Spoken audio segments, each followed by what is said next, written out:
Dan pertama tentunya saya sangat terkejut dan juga sedih juga gitu ya, karena ini datang dari Ibu Boni yang seorang akademisi dan intelektual yang mestinya tidak memberitakan berita-berita yang tidak benar, berita-berita kebohongan seperti itu.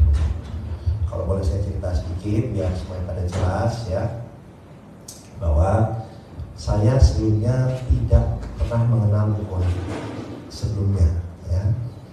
Saya tidak pernah mengenal Bu Koni, kemudian saya dikontak oleh Ketua Tim Media Pak Prabowo bahwa Bu Koni ingin bertemu dengan saya. Caranya untuk apa? Untuk dua hal. Satu, ingin bergabung dengan tim Pak Prabowo dan Mas Gibran, dan juga ada aspirasi pribadi beliau. Saya bilang ya kalau ada orang mau bergabung tentunya saya selalu terbuka ya kan. Dan kemudian beliau didampingi oleh ada satu orang lagi saya lupa, kemudian oleh Ketua Tim Media Mas Angga datang ke kantor saya itu bulan November akhir ya, bulan November akhir datang ke kantor.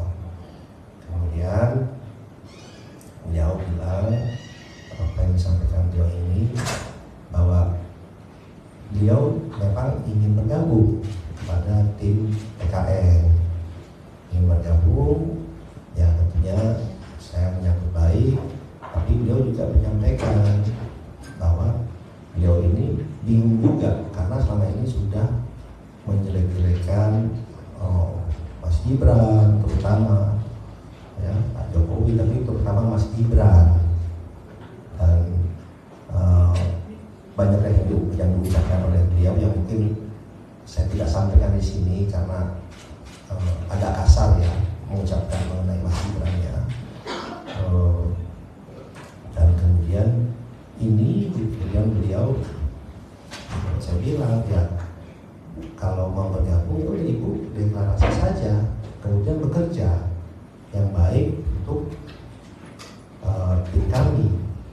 Beliau ini bingung, dia bilang baru saya udah sering dijelekin Gibran, dia bilang ini deh saya liburan ke Eropa dulu 1-2 minggu ini, liburan 1-2 minggu ini, kemudian saya akan kembali dan saya akan deklarasi, akan join, gabung lah, dia bilang. Tapi saya mesti mikirin alasannya nih, exitnya, beliau bilang begitu, exitnya alasannya, karena selama ini saya kan udah jelek-jelekin biar kelihatan bagus alasan saya. Ya Ibu pikirkan saja, silakan, saya bilang.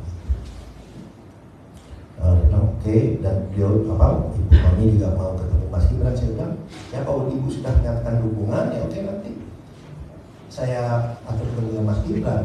Dan saya sempat sampaikan juga itu Mas Gibran. Oke, yang pertama. Kedua, pernyataan yang 2 tahun itu bukan datang dari saya gitu. Dia mengatakan ini gimana kalau sudah 2 tahun, atau mungkin lebih cepat kalau ini pernyataan beliau ya, kalau tiba-tiba Pak Prabowo, kalau saya ini orang intelijen Pak, bisa aja Pak Prabowo diracun, dia bilang gitu, bisa lebih cepat. Itu gimana? Saya bilang Bu, pokoknya itu tidak apa-apa ya, udahlah Ibu jangan kita sih tidak ada pikiran seperti itulah, janganlah gitu.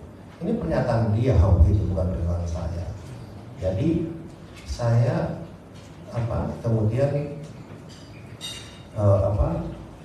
beliau menyampaikan seperti itu, dan alhamdulillahnya di meeting itu bukan hanya saya berdua, tapi ada 4 orang ya. Ada 1 orang dibawa oleh Ibu Koni, ada 1 orang lagi yang Ketua Tim Media Pak Prabowo. Jadi itu bisa verifikasi pembicaraan itu. Tapi yang saya sayangkan yaitu pernyataan dari Ibu Koni yang seorang intelektual di masa-masa tenang ini membuat videonya beredar sangat masif ya di hari ini. Ya kami pun melihat bahwa di akhir di masa-masa tenang dan di akhir saat-saat ini juga banyak sekali berita-berita hoax, berita-berita yang tidak benar, isinya fitnah yang ditujukan kepada Pak Prabowo, pada tim, dan juga ternyata sekarang kepada saya.